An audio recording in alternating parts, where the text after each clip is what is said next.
Welcome back to another edition of Boss Beat. I'm Ben Lichtenwallner. Here at Boss Beat, we serve up a latte of leadership for those seeking to be or build better bosses in business. And yes, I like my bees.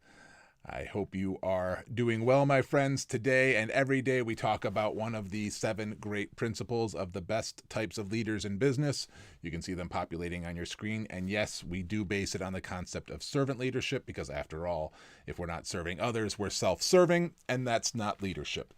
Now, is this just my idea of leadership? No. It's a combination of the attributes from hundreds of different perspectives, from dozens of great authors on leadership, and the greatest practitioners. You can find all that information and all the supporting details to show the evidence of why these are the best leadership practices at modernservantleader.com. However, we know that you're incredibly busy, so we keep it short and sweet and focus on the practical and actionable advice.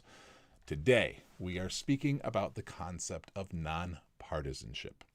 What does it mean to be nonpartisan in business? We usually hear the term nonpartisan in politics, and it's good there, right? We want nonpartisanship. We want people who are not leaning towards one party or the other, but doing what's right for the people. It's also best in business. It's also the best way to proceed in business. We don't want to be showing favoritism. Let's look at some examples.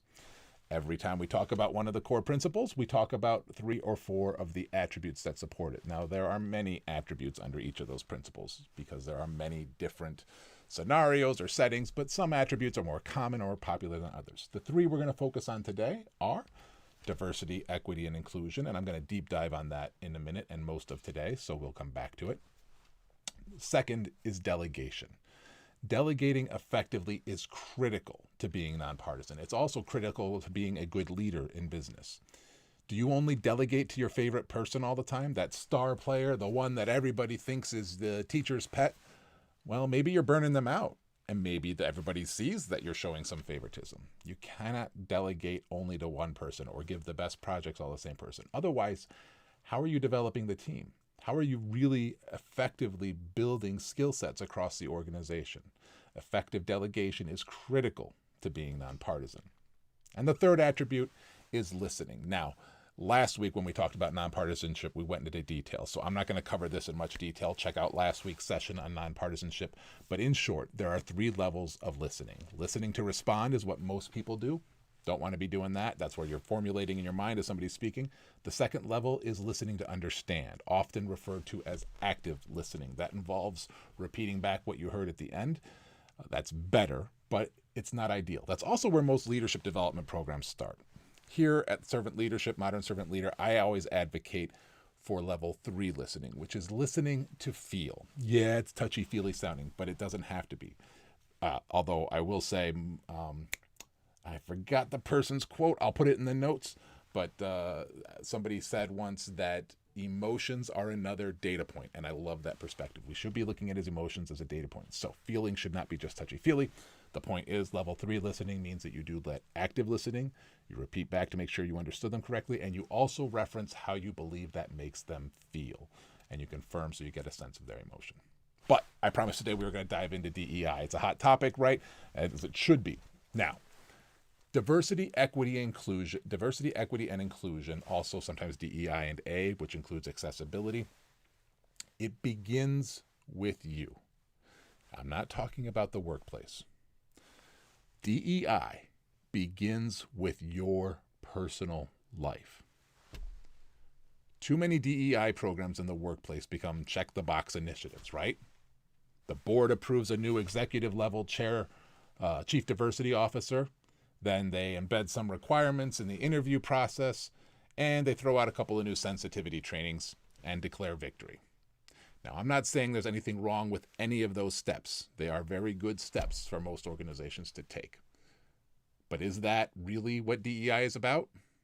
No, no, no. Those steps alone are not enough. In fact, if you put those first, you're probably putting the cart before the horse. Real DEI begins with you and your personal life. As a leader in your organization, as all of you are, ask yourself the look, sound, and feel test. Look, sound, and feel test. It's simple.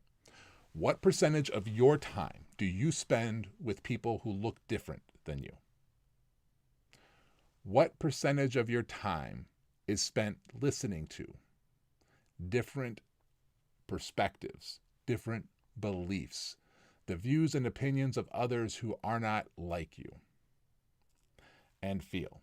What percentage of your time do you spend feeling maybe just slightly uncomfortable, a little awkward, a little out of sorts? If those percents in your personal life are small or non-existent, you got work to do. If we really care about others and we really want what's best for ourselves, our businesses, and our teams, we should have a decent percentage of time spent with others who look different than us, a decent percentage of our time spent listening to media, news, and sources, even art, books, periodicals that are written by those who look and sound different than us, and a decent amount of our time spent amongst those who might make us feel a little uncomfortable or awkward from time to time because we're not in a place of familiarity. So, when it comes to quotes or examples in business, I like to look at Tim Cook from Apple's recent, I think it was recent, I forget when this was captured to be honest, but he said it very well. He said, if you believe, as we, Apple, believe, that diversity leads to better products, then you obviously put a ton of energy behind diversity.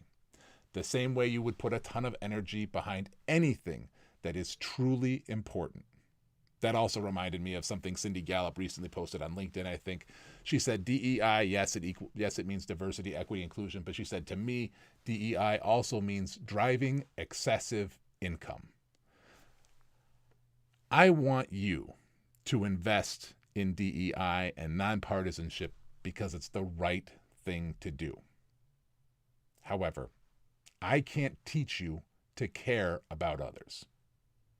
So if you're not going to do it for the right reasons, you should at least invest in DEI and nonpartisanship because it's great for business.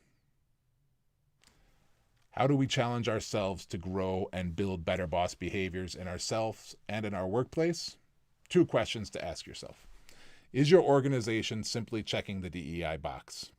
Be honest with yourself. If so, you know what to do.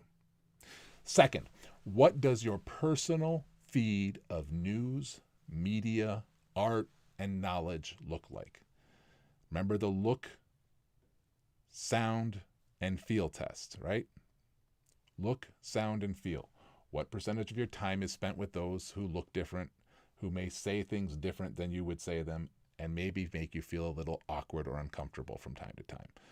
If we're amongst familiarity all the time, we're not serious about DEI. I'm Ben Lichtenwallner. I thank you for your time. Until next time, remember there's always modernservantleader.com for free resources and information on all these topics. I hope you find it useful. My friends, keep serving.